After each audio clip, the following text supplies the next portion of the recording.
토트넘과 맨유의 리그 21라운드 맞대결이 오는 15일 월요일 새벽 1시 30분에 맨유 홈인 올드 트래포드에서 펼쳐집니다. 토트넘은 최근 리그 5경기에서 4승 1패, 브라이튼전에서 대패 후 본머스전에서 다행히 분위기 반전에 성공했고요.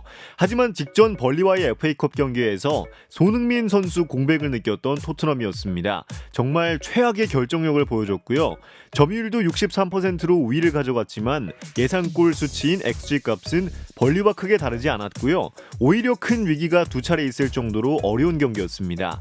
하지만 승리를 따내며 리그와 컵 대회를 포함해서 2연승을 질주하고 있는 토트넘입니다. 현재 토트넘의 리그 순위는 5위, 4위 아스날과 승점 1점 차이고요. 1위 리버풀과는 6점 차입니다. 맨유는 최근 리그 5경기에서 1승 1무 3패, 작년 12월 리그 7경기를 치러서 단 2번의 승리만을 가져간 맨유였습니다.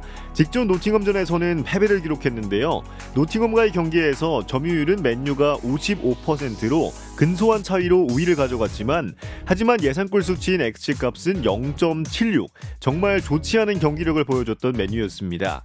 현재 맨유의 리그 순위는 8위입니다. 브라이튼과 승점은 같습니다. 최근 3경기 상대 전적을 살펴보겠습니다. 1승 1무 1패, 정말 팽팽한 균형을 이루고 있는데요. 하지만 2023년 작년만 놓고 봤을 땐 1승 1무로 토트넘이 우세합니다.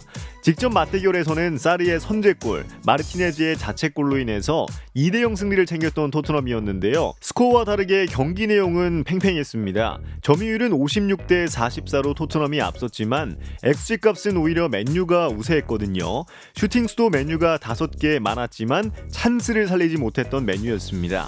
이번 맞대결이 올드 트래포드에서 펼쳐지는데 맨유가 홈에서는 무승부가 없습니다. 이기거나 지거나 화끈한 모습을 보여주고 있고요. 그리고 맨유 경기를 보시면 골 결정력이 심각하다고 보시면서 느끼셨을 겁니다. 수치로도 살펴볼 수 있는데요. 경기당 득점이 1.1골, 리그 최하위권 수치고요. 맨유 밑에는 벌리와 셰필드밖에 없습니다. 올 시즌 XG값도 29.3이지만 실제로 득점은 22골밖에 못 넣었기 때문에 정말 최악의 결정력을 보여주고 있는 상황이라고 봐도 될 것 같습니다.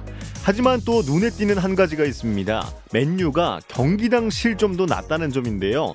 1.4골로 리그 상위권의 수치를 보여주고 있는 맨유입니다. 맨유 위에는 리버풀, 아스날, 맨시티 뿐입니다. 이게 조금 신경 쓰이긴 하네요.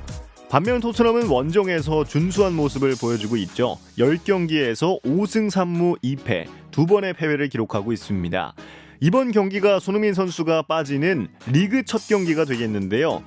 더불어 사르와 비수마도 빠졌고요. 맨유는 오나나, 디알로, 암라바트가 차출돼서 볼 수가 없습니다. 맨유전 관전 포인트를 한번 짚어보겠습니다. 토트넘의 임대 영입으로 베르너가 합류했습니다. 그래서 데뷔전을 가질 것으로 보이는데요. 직전 벌리전에서 사실 손흥민 선수의 공백을 크게 느꼈던 토트넘이었는데 존슨, 히샬리송 모두 골결이 좋지 않았습니다.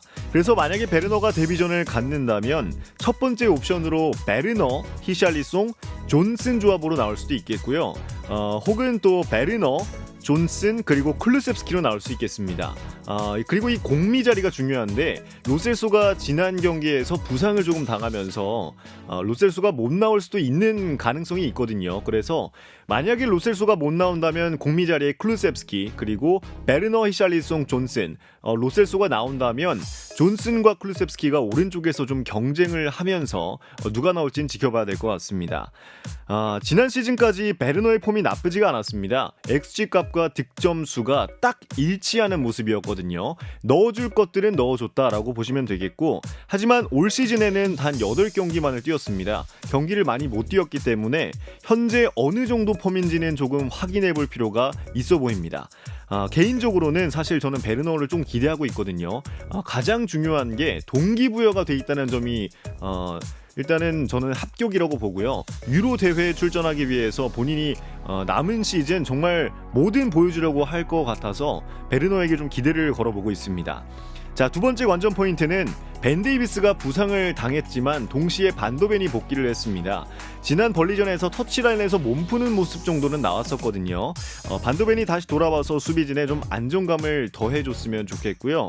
사실 이 햄스트링 부상이 좀 재발률이 높다고 좀 악명이 높잖아요. 그래서 반도벤이 좀 맨유전에서 스프린트를 하다가 다시 좀 허벅지를 잡는 상황이 안 나오는 게 관건이 될 것 같습니다. 토트넘 팬분들은 저를 포함해서 경기가 끝날 때까지는 좀 마음 졸이면서 보실 것 같고요. 그래도 반도벤의 복귀를 환영하고 벤 데이비스는 그동안 고생했다는 말을 전하고 싶습니다. 직전 벌리전 FA컵 대회여서 그런지 아니면은 뭐 선수들이 어떤 요인이 있었는지는 모르겠지만 약간 좀 집중력도 떨어져 있고 정신력이 막 그렇게 이전과는 좀 다르게 약해진 모습이 있었거든요. 그래서 다시 좀 마음 잡고 나와서 맨유전에서 꼭 승리를 거뒀으면 좋겠고요. 더군다나 이 베르너가 좋은 모습을 보여주면서 히샬리송과 존슨, 클루셉스키, 로셀소 이 공격 라인업에 좀 활기를 불어넣어주면서 다 같이 살아나는 기회가 됐으면 좋겠습니다. 자, 맨유전 승리하기를 바라겠고요. 토트넘 화이팅입니다.